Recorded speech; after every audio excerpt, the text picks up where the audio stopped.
तो उन्हें आधार कार्ड लैके तो अंगूठा लवाया वा।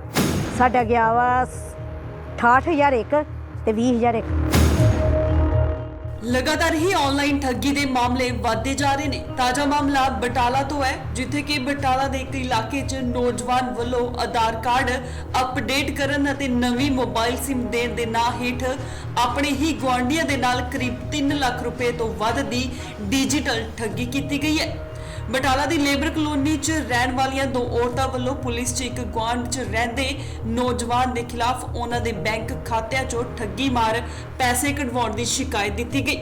ਉੱਥੇ ਹੀ ਉਕਤ ਪੀੜਤ ਔਰਤਾਂ ਨੇ ਦੱਸਿਆ ਕਿ ਉਹਨਾਂ ਦੇ ਘਰ ਦੇ ਨਜ਼ਦੀਕ ਰਹਿੰਦੇ ਨੌਜਵਾਨ ਨੇ ਜੋ ਨਵੇਂ ਮੋਬਾਈਲ ਸਿਮ ਵੇਚਦਾ ਤੇ ਮੋਬਾਈਲ ਸਿਮ ਵੇਚਣ ਦੇ ਬਹਾਨੇ ਉਹਨਾਂ ਦੇ ਅੰਗੂਠੇ ਡਿਜੀਟਲ ਢੰਗ ਦੇ ਨਾਲ ਲੈ ਕੇ ਉਹਨਾਂ ਦੇ ਬੈਂਕ ਖਾਤਿਆਂ 'ਚੋਂ ਲੱਖਾਂ ਰੁਪਏ ਕਢਵਾ ਲਏ। ਉੱਥੇ ਹੀ ਉਕਤ ਔਰਤਾਂ ਵੱਲੋਂ ਪੁਲਿਸ ਨੂੰ ਸ਼ਿਕਾਇਤ ਦਰਜ ਕਰਵਾਈ ਗਈ ਹੈ ਅਤੇ ਉਹਨਾਂ ਇਨਸਾਫ ਦੀ ਗੁਹਾਰ ਲਗਾਈ ਹੈ। ਕੀ ਨਾਮ ਭਾਈ? ਮਨਜੀਤ ਕੌਰ। ਕੀ ਹੋਇਆ ਤੁਹਾਨੂੰ? ਕਿਹੜੀ ਘਟਨਾ होया नहीं, मैं क्या भी आधार कार्ड एक तो सिम लई तो उन्हें आधार कार्ड लैके तो अंगूठा लवाया वा। तो अंगूठा लवाया वा तो मुड़ के इन्हें असीं क्या भी आधार कार्ड मैं बनाना वा तो वो उम्र भी घट लिखी दी है तो वध लिखाउणी है भी वो बना दे मेरा।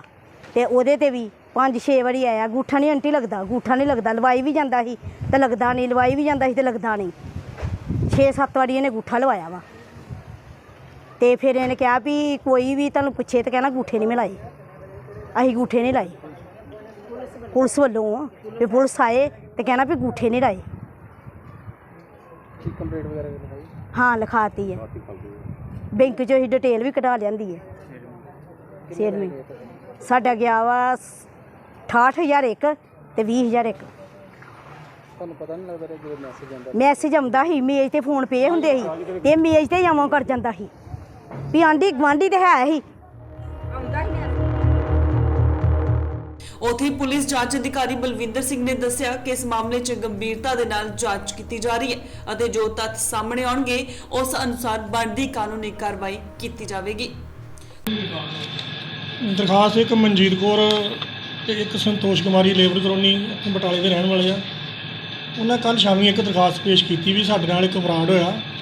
ਇੱਕ ਸੌਰਵ ਨਾਂ ਦਾ ਲੜਕਾ ਸਾਡੇ ਕੋਲੋਂ ਅੰਗੂਠੇ ਲਵਾ ਕੇ ਸਾਨੂੰ ਆਧਾਰ ਕਾਰਡ ਦਾ ਝਾਂਸਾ ਦੇ ਕੇ ਤੇ ਸਾਡੇ ਅਕਾਊਂਟ 'ਚੋਂ ਪੈਸੇ ਕਢਾਉਂਦਾ ਰਿਹਾ। ਕੁਛ ਕੁ ਰਸੀਦਾਂ ਉਹਨਾਂ ਨੇ ਦਿੱਤੀਆਂ, ਬਾਕੀ ਰਸੀਦਾਂ ਅਸੀਂ ਖੁਦ ਰਿਸੀਵ ਕਰ ਲਾਂਗੇ ਜਾਂ ਕਰਨ ਡਏ ਆ।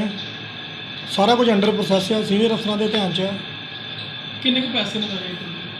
ਪੈਸੇ ਅਲੱਗ-ਅਲੱਗ ਦੱਸੇ ਉਹਨਾਂ ਨੇ। ਮਨਜੀਤ ਕੌਰ ਨੇ ਵੀ 40,000 ਰੁਪਏ ਦੱਸਿਆ, ਤਾਂ ਜਿਹੜੀ ਆਪਣੀ ਦੂਸਰੀ ਸੰਤੋਸ਼ ਕੁਮਾਰੀ ਆ ਇਹਨਾਂ ਨੇ 2,40,000 ਰੁਪਏ ਦੱਸਿਆ ਮੇਰੇ ਅਕਾਊਂਟ 'ਚੋਂ ਨਿਕਲ ਗਿਆ। ਕੀ ਕਾਰਵਾਈ ਚੱਲ ਰਹੀ ਹੈ? ਕਾਰਵਾਈ ਅਜੇ ਅੰਡਰ ਪ੍ਰੋਸੈਸ ਆ, ਰਿਕਾਰਡ ਇਕੱਠਾ ਕਰਨ ਡਏ ਆ।